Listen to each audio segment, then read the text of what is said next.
আসসালামু আলাইকুম। সবাই কেমন আছেন? আমি আলহামদুলিল্লাহ ভালো আছি। দীর্ঘ ১ মাস পর আমি কোনো ব্লগ ভিডিও আপনাদের সাথে শেয়ার করছি। আর কেন এতদিন ভিডিও দিচ্ছিলাম না সেটাও আমি বলবো আমার ভিডিওর মধ্যে। বাসা থেকে আমি আর আমার মেয়ে বের হয়েছিলাম একটু ঘুরে বেড়ানোর উদ্দেশ্যে। তো আমরা শুরুতেই গিয়েছিলাম চা বাগানে। তারপর এই ঘোরাঘুরি গল্প, দুজনের একটু ছবি তোলা, ভিডিও করা। কাজ করতে গিয়ে অনেক কিছু শিখলাম, জানলাম। শেখার আসলে কোনো কিছু শেষ নেই, জানারও শেষ নেই।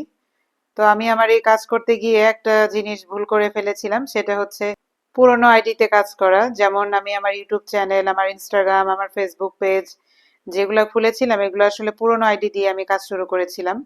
এটা যদি আমি একদম নতুন একটা আইডি দিয়ে কাজ শুরু করতাম তাহলে হয়তো মানে আমার আরো অনেক ইমপ্রুভ হতো। যদিও আমি কন্টেন্ট মনিটাইজেশন পেয়েছি প্রায় ১ বছর হয়ে গেল। আমি আসলে অনেক বোকামি করেছি। এই পুরোনো আইডিগুলো যদি রেখে দিয়ে আমি নতুন করে আইডি খুলে আমি কাজ শুরু করতাম, হয়তো আমি মানে এতদিন অনেক টাকা পয়সা হয়তো পেয়ে যেতাম। তো যাই হোক, আমার ভুল থেকেই তো আসলে অনেক কিছু শেখা। তো আমার আসলে এক্ষেত্রে আমার বেশ কয়েকজন, যেমন নিশি, শশী, আমার ছোট বোন, আমাকে অনেক সময় বলতো আমার ছোট বোন যে নতুন একটা আইডি খোলো, নতুন আইডি খুলে কাজ শুরু করো। কেন জানি আমার এই পুরোনো আইডির প্রতি একটা মায়া, ভালো লাগা, ওই জায়গা থেকে আসলে আমি আমার এই আইডিগুলো কখনোই আমি মানে মনে করতাম কি যে না, এটা দিয়ে করি করি কি আর হবে। কিন্তু এরকম যে একটা মানে আস্তে আস্তে এরকম অবস্থা হবে, মানে অবস্থা বলতে আর কি, ভিউ হয় না। তারপর আর কি দেখা যায় যে মানে লাইক কমেন্ট একদমই কম, সেই তুলনায় যাদের নতুন আইডি দেখি আমার চোখের সামনে, মানে সেরকম একেবারে যে কোয়ালিটিপূর্ণ ভিডিও তাও না। এটা আসলে একটু মানে কথাটা ওইভাবে মানে বলা ঠিক না আমার।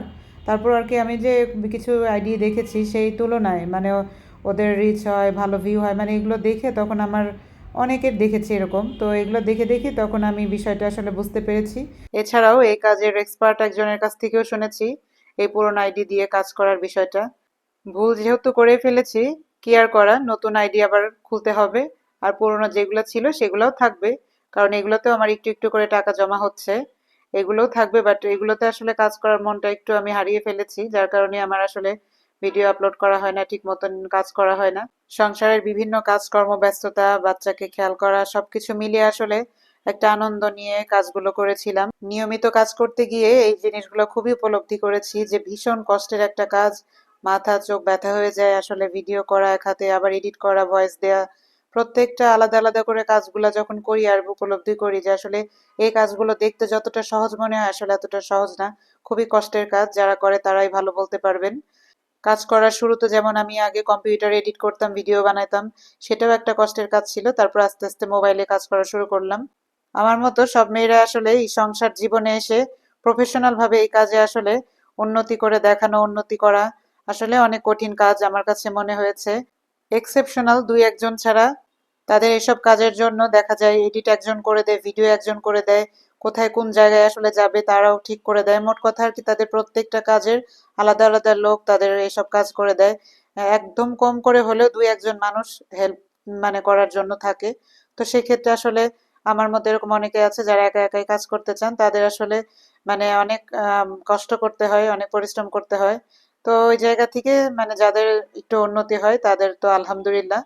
সঠিক ওয়েতে কাজ করতে হবে। আমি যেমন মানে যে কোনো এক টাইপের ভিডিও নিয়ে যদি কাজ করতাম সেটা হয়তো আরো বেশি ভালো হতো, যেটা আমি করিনি। আমি কখনো হয়তো রান্নার ভিডিও দিয়েছি, কখনো ব্লগ ভিডিও দিয়েছি। তো আমার কাছে এটা মনে হয়েছে যে হ্যাঁ, এটা দেয়া যায়, করা যায়। তবে যে কোনো এক টাইপের ভিডিও দিয়ে আসলে কাজ শুরু করলে ওইটা মনে হয় বেশি ভালো হয়। কাজের ক্ষেত্রে আমার একান্তই কিছু অভিজ্ঞতা, সেটা আপনাদের সাথে শেয়ার করলাম। আশা করি আপনাদের হয়তো ভালো লাগবে। আমাদের দুজনের ঘুরে বেড়ানোর কিছু মুহূর্ত আপনাদের সাথে অনেক দিন পর শেয়ার করলাম। আপনারা সবাই ভালো থাকবেন। আর অবশ্যই আমার মতো এই ভুলগুলো আপনারা করবেন না। সবাইকে অনেক অনেক ধন্যবাদ।